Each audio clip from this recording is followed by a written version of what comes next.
He cheated on me while I was blind. I was blind, and my husband, Felix Green, specifically bought a treadmill and placed it in our bedroom.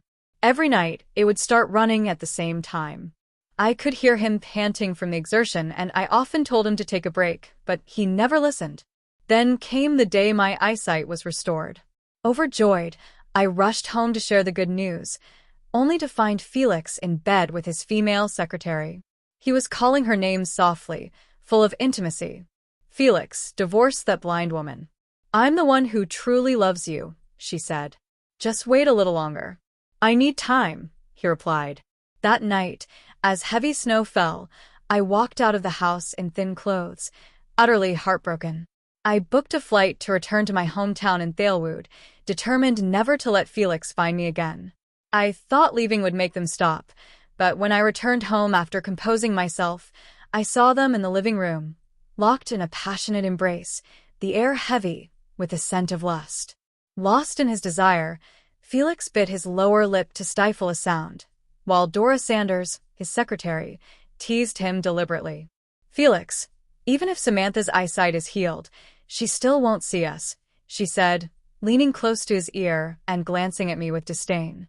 Felix pinched her lightly and said, "Stop messing around, or Samantha will notice." "Fine, but this is so thrilling. By the way, we're out of those. Should I get it, or should she?" Dora asked, laughing as she looked at me sitting on the sofa. "Samantha, my throat hurts. Could you bring me the cold medicine from the coffee tables?" Felix hesitated but eventually nodded at her suggestion. I stared at him, my face pale. His cheeks were flushed, his eyes clouded with desire, as he held Dora tightly in his arms. I forced myself to stay calm, clenching my fists to suppress my emotions. Letting out a bitter laugh, I glanced at the so-called cold medicine on the coffee table. It was a box of condoms. Felix had the audacity to ask me to fetch them for their affair. With a deadened expression, I pretended to be blind, fumbling around the coffee table. I picked up the box and handed it to them. "Why do you have a cold? Are you okay?" I asked him with the same concern as before, though my voice trembled. Unfortunately, he didn't notice. "It's nothing serious.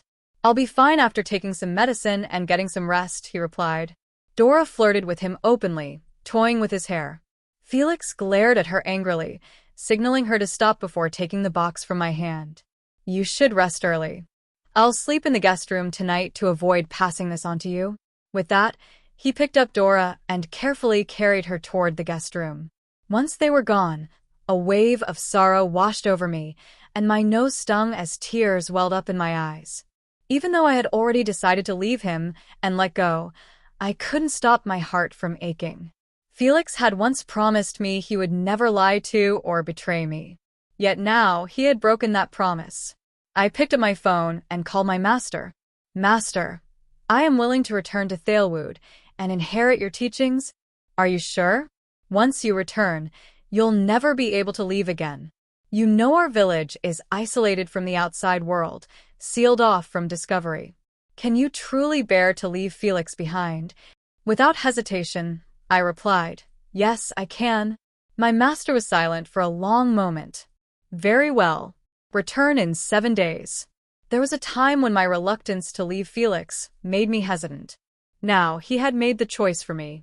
I glanced coldly at the tightly closed guest room door, behind which the sounds of their labored breathing filled the air. I had wasted so many years of my life. Despite my knowledge of medicine, I had let him humiliate me. But now, I had resolved to shoulder the responsibilities of my lineage and ease my master's burdens. "Good. You are truly a proud daughter of Thalewood, never disappointing your master. In 8 days, we will be waiting at the village entrance to welcome you home." "I will return on time," I replied. After exchanging a few more words, I ended the call. Moments later, Felix walked into the room, wearing a white shirt. His neck and chest were covered in love bites, and scratches from Dora's nails were visible all over his skin. He had no idea that I could see everything because he still thought I was blind. A wave of nausea hit me, and I began dry heaving. Alarmed, Felix rushed toward me. But as he approached, All I could smell was Dora's custom perfume, a scent he had commissioned specifically for her. Disgust overwhelmed me, and I shoved him away. Pretending to be blind, I fumbled my way to the bathroom. My body had started rejecting his presence, as though it, too, had had enough. I crouched over the toilet, dry heaving until the sensation subsided. Then, out of the corner of my eye, I noticed a pregnancy test in the trash can. 2 red lines. I stared at it for a long time, as if it was mocking my helplessness. I didn't know how to describe my emotions at that moment. Cry? I couldn't. All I felt was an endless, suffocating pain. Since I lost my sight, it had been 6 months without intimacy between Felix and me. He turned to Dora, and now she was pregnant with his child. Felix, in a panic, rushed after me. Flustered, he hugged me from behind. Samantha, what's wrong? Are you feeling unwell? I was so scared when you pushed me away just now. His hands, wrapped around my waist, trembled slightly as if afraid I would disappear. Instinctively, he held me tighter. A moment ago, he was entangled with another woman, and now he was whispering sweet nothings to me. Felix, you're truly an incredible actor. I pulled his hands away and stepped back, creating some distance between us. Maybe it's my stomach. Lately, I've been struggling to keep anything down.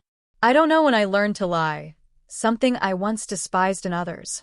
Yet now, I had become the kind of person I loathed. Hearing my words, Felix became visibly alarmed. Despite his usual obsession with cleanliness, he didn't care about the mess from my earlier nausea. He wrapped his arms around me again, holding me tightly. I'm sorry. I've been so busy with work that I haven't had time to take care of you. I left you to eat alone and neglected you. It's all my fault, he said, cupping my face in his hands, his brows furrowed with apparent guilt. He led me back to the room and took out fresh clothes, intending to help me change. I stopped him and dressed myself. Felix froze for a moment, stunned. Since our marriage, it was the first time I hadn't relied on his help. It seemed to shake him. I lay down on the bed, and he carefully tucked the blanket around me. Samantha, are you upset? Are you mad at me for not spending enough time with you? Tomorrow is your birthday. I won't work, and I'll spend the whole day with you. Okay? This man, known in the business world for his ruthless decisiveness, was now humbling himself before me. I let out a bitter smile. Was this a blessing or a curse? Sleepiness began to overtake me, and as I drifted off, Felix seemed to think I was already asleep. That's when his phone rang. He quickly silenced it and called my name softly a couple of times. When I didn't respond, he answered the call. You're so naughty. You ripped my underwear.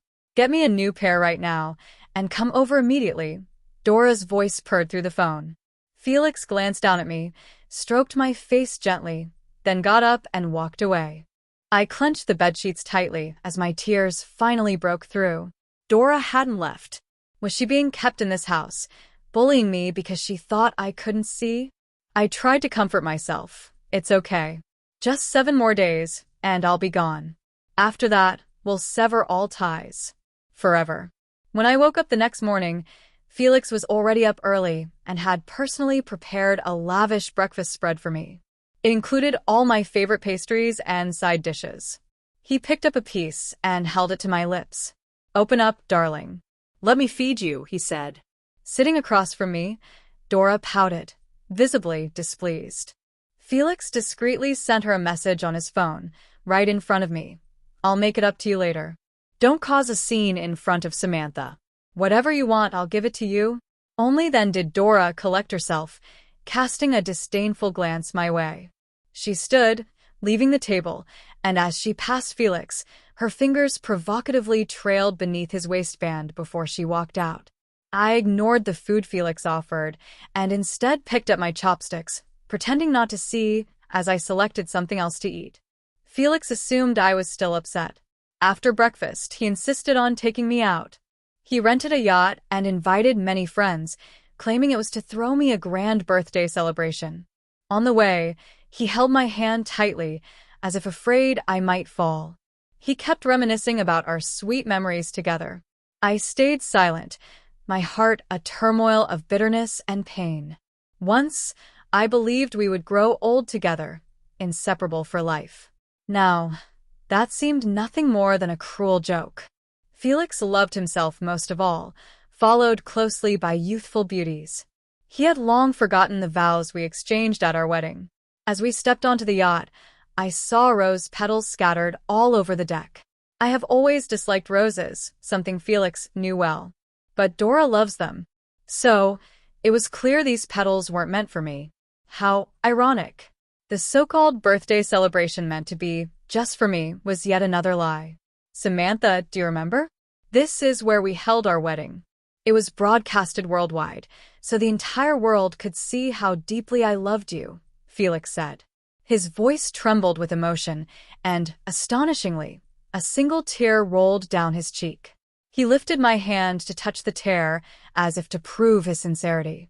How deeply must one love to make a man shed genuine tears? If he hadn't cheated, if he hadn't betrayed me, I might have been moved to tears as well and embraced him. There was a time when he truly loved me, but now things had changed. His love was divided, with a portion given to Dora. I pulled my hand back, my expression calm and indifferent. Felix, lost in his own emotions, seemed hurt by my lack of reaction, lowering his eyes briefly. But within seconds, his gaze brightened, and a faint smile played on his lips as he looked toward the deck. There stood Dora, wearing a custom-designed, provocative gown that Felix had ordered for her. They say clothes make the person, and Dora looked radiant and elegant, making my simple attire seem plain in comparison. Dora walked over, smiling. "Mrs. Green, happy birthday," she said, before turning to Felix.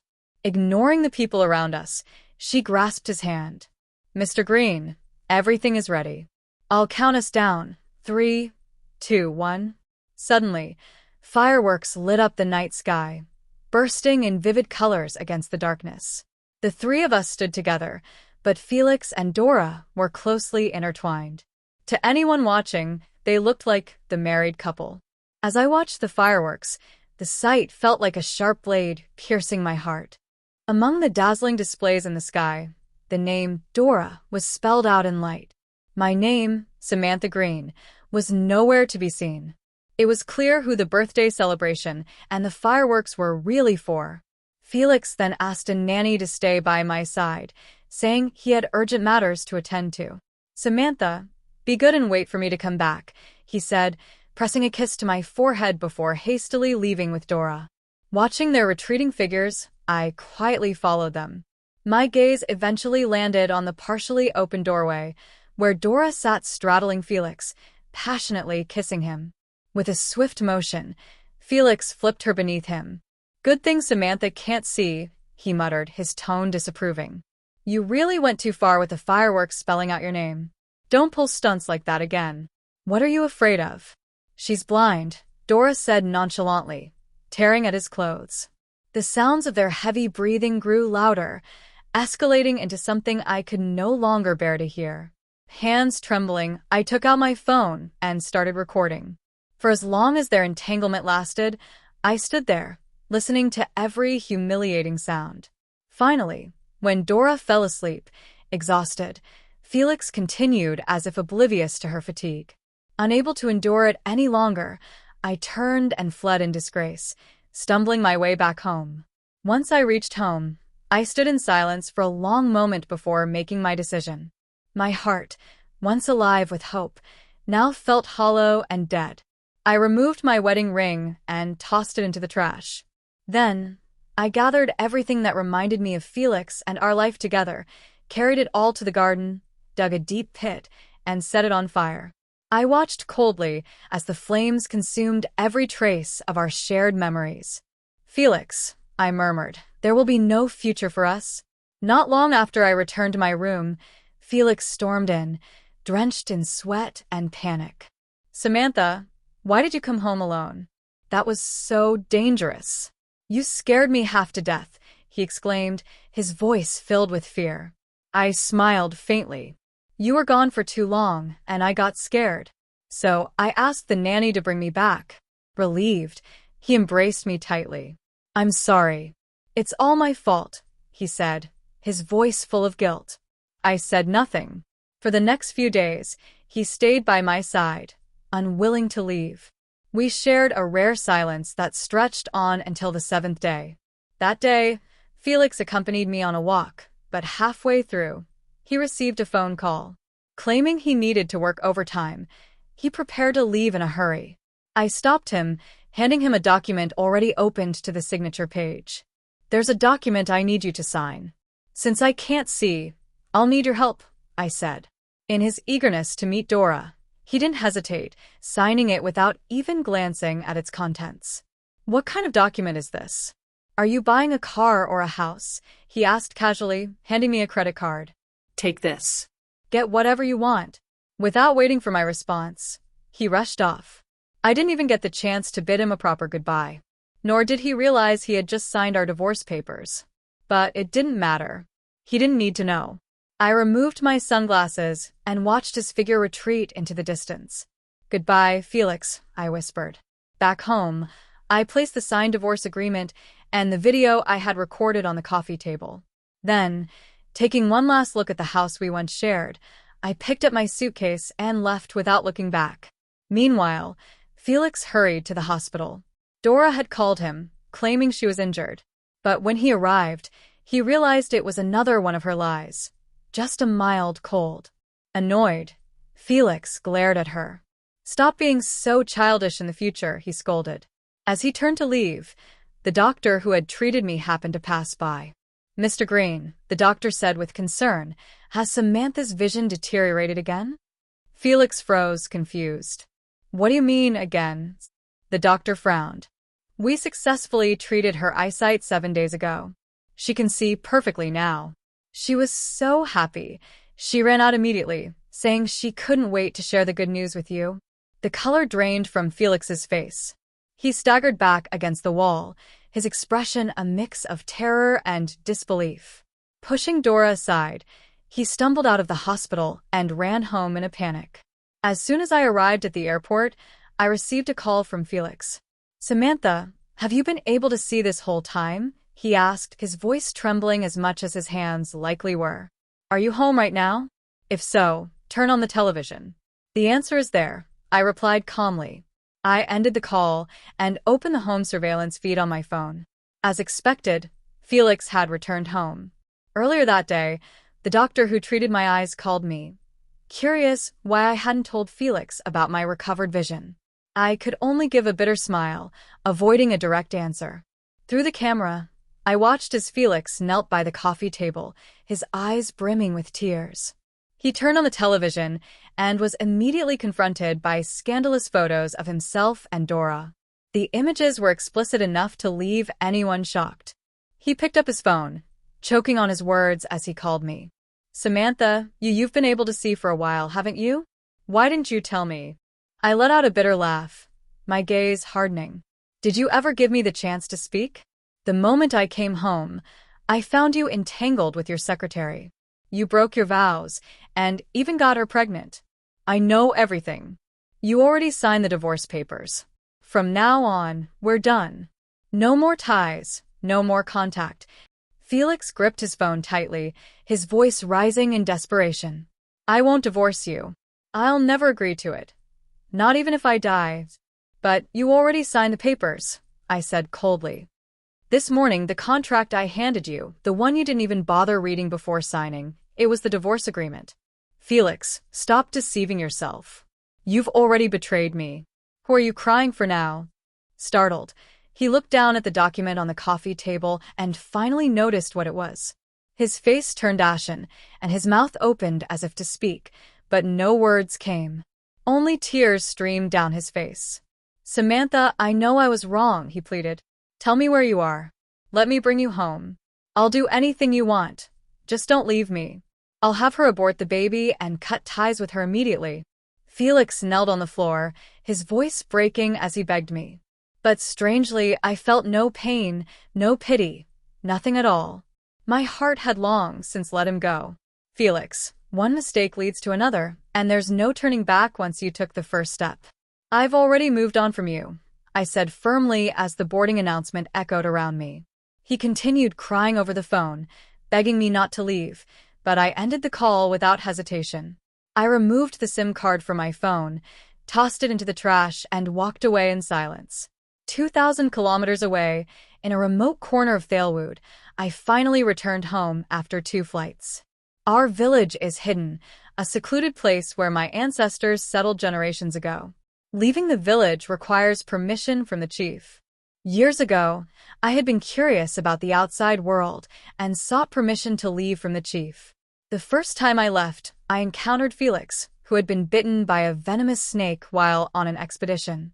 I saved him, and he initially showed gratitude, offering me money, which I declined.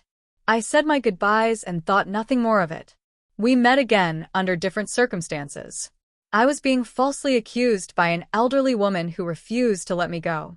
Felix happened to pass by and intervened on my behalf. He noticed my unfamiliarity with the modern world and took it upon himself to teach me many things. Gradually, my admiration for him grew into love. But on the night I planned to confess my feelings, he was ambushed by enemies. I shielded him from a knife attack, resulting in my eye injury. Felix held me as I bled, crying for a day and a night. Outside the emergency room, he knelt and prayed for my safety, swearing he would never abandon me. He promised to be my eyes if I could never see again. But those memories are painful now. He's no longer the man he used to be.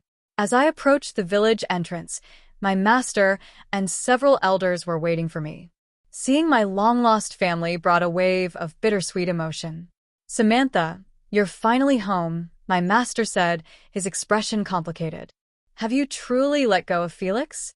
I answered with unwavering determination. "The bond between us has been severed. What's there to regret? He's even had a child with Dora. Should I have stayed to watch their happy family of 3? I had given him countless chances, hoping he would change and honor the last shred of our marriage. But he didn't. He only became bolder in his betrayal. Think of it as a life lesson," my master said with a sigh. "It's not a bad thing for you. If you've truly let go, it's already a victory. Focus on studying medicine with me. One day, you can use your skills to make a difference in the world." He was right.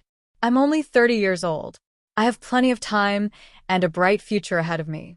From now on, I won't waste my energy on people who don't matter. It's time to start a new chapter in my life. Time flies like a fleeting horse. 3 years passed in the blink of an eye. Over the past 3 years, I worked alongside my master, researching numerous antiviral and symptomatic medicines. Along the way, we collaborated with national medical teams and achieved remarkable success in advancing medical treatments. My master eventually grew more open-minded, believing it was beneficial for the younger generation to venture into the outside world and broaden their horizons. As a result, he lifted the restrictions on villagers leaving and entering the community freely.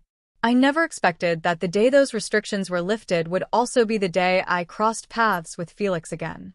He came with a medical team to retrieve supplies and saw me sitting in the clinic, treating patients. His eyes immediately turned red, and he dropped the large packages he was carrying to run toward me.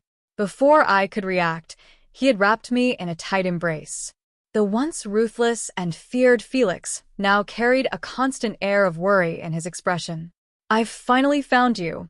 It's been 3 years. I've searched the entire world for you." His voice broke with emotion, and tears threatened to fall. He held on to me as if afraid I would disappear again. I let out a cold laugh and mustered all my strength to push him away, causing him to stumble and fall to the ground. If someone else had dared to push him, Felix would have undoubtedly punished them severely.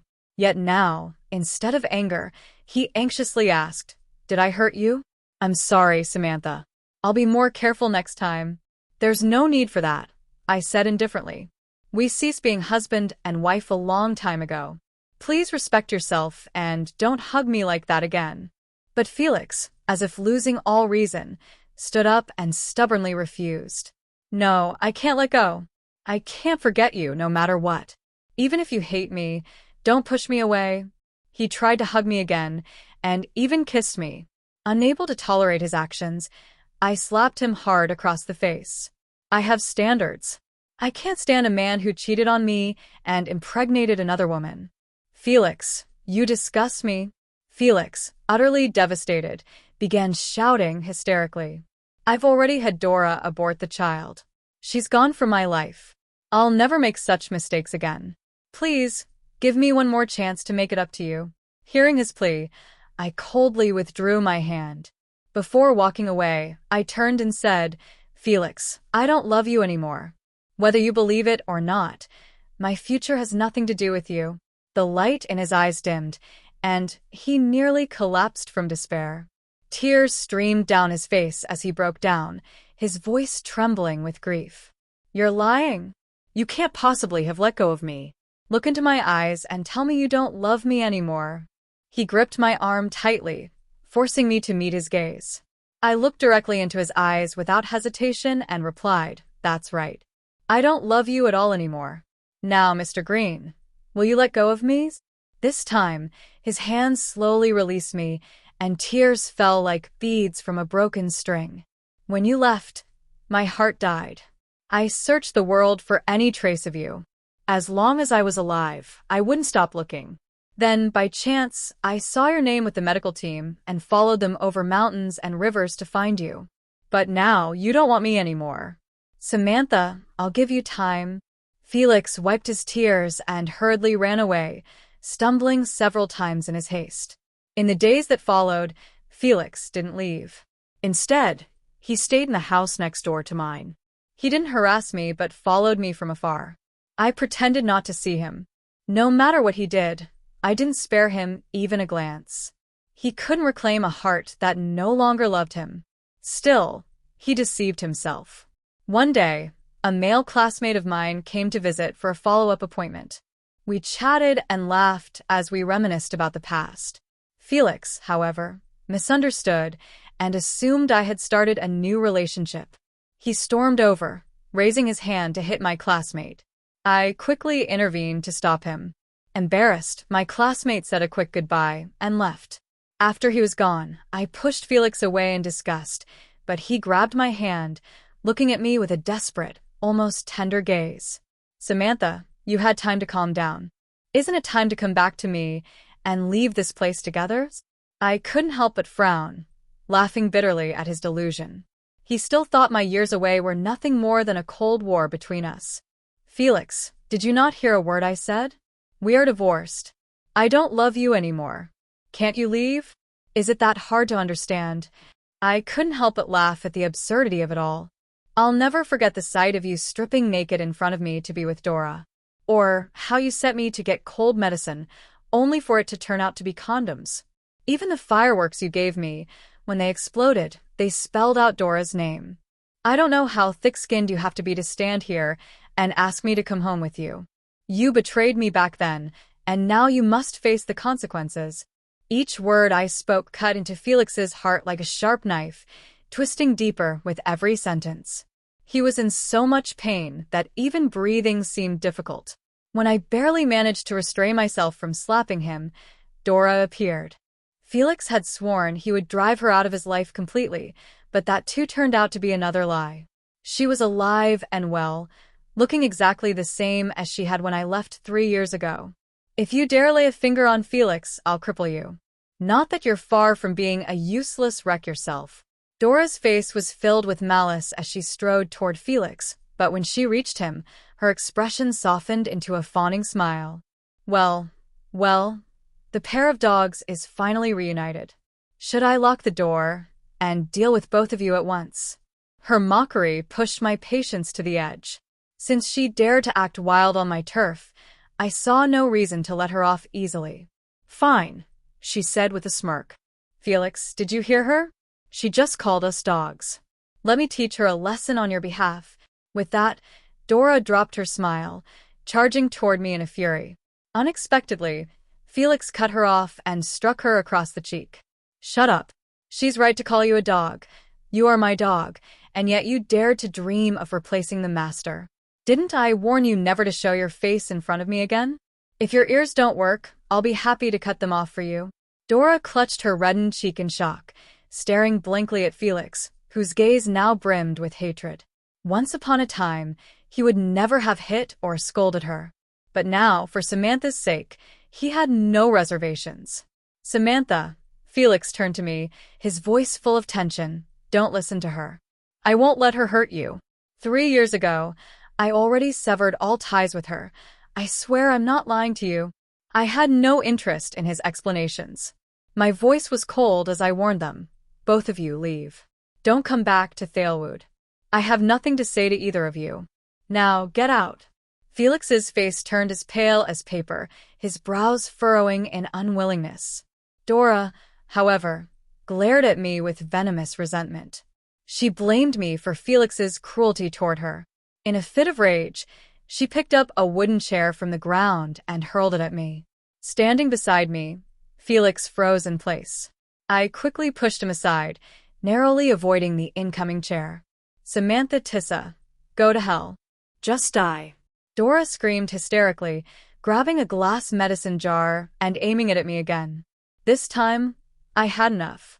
Dodging the jar, I rushed at her with lightning speed and kicked her square in the middle of her skirt.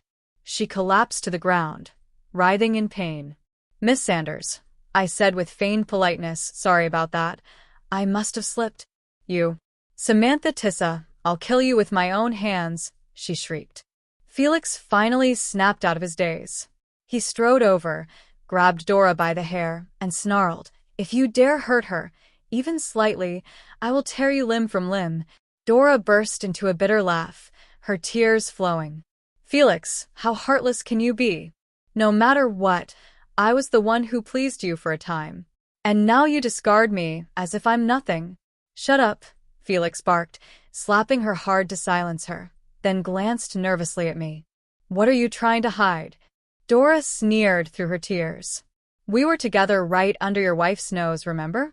You looked like you were in ecstasy, biting your lip to stifle your moans." She aimed those words directly at me, hoping to provoke a reaction. But I didn't give her the satisfaction. My expression remained calm as I watched their spectacle in silence. "Samantha Tissa, stop pretending. I know you're furious, so stop acting indifferent. You're not even a real woman."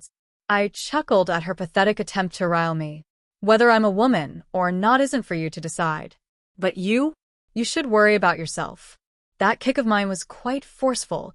Who knows if I damaged anything? Pausing, I added, "If you want Felix so badly, take him. We're divorced anyway." Felix's expression darkened as he staggered back a step, his hands clenching into fists so tightly that his nails dug into his flesh. "Do you finally feel the heartbreak I once endured, Felix?" Finding the whole scene tiresome, I turned to leave. "Felix," Dora shouted, "don't you see? I'm the one who truly loves you." She collapsed, clutching herself in pain, her face flushing red. Suddenly, Felix pulled out a knife and stabbed her in the lower abdomen. Blood pooled on the ground and soaked her skirt. From the look of it, she was ruined. "It's your fault. You drove Samantha away. She doesn't want me because of you. I told you. I'll destroy anyone who dares hurt her." Terrified by his deranged state, Dora tried to crawl away, but Felix advanced on her, knife in hand. Hearing her screams, I hesitated at the doorway, but eventually turned back. What I saw shocked me. Felix repeatedly stabbing Dora with a terrifying expression. "Felix, stop. You'll go to prison for this."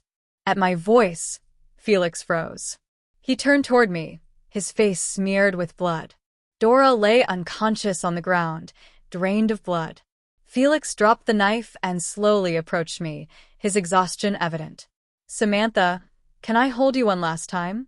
Though I knew he wouldn't harm me, the sight of him unnerved me.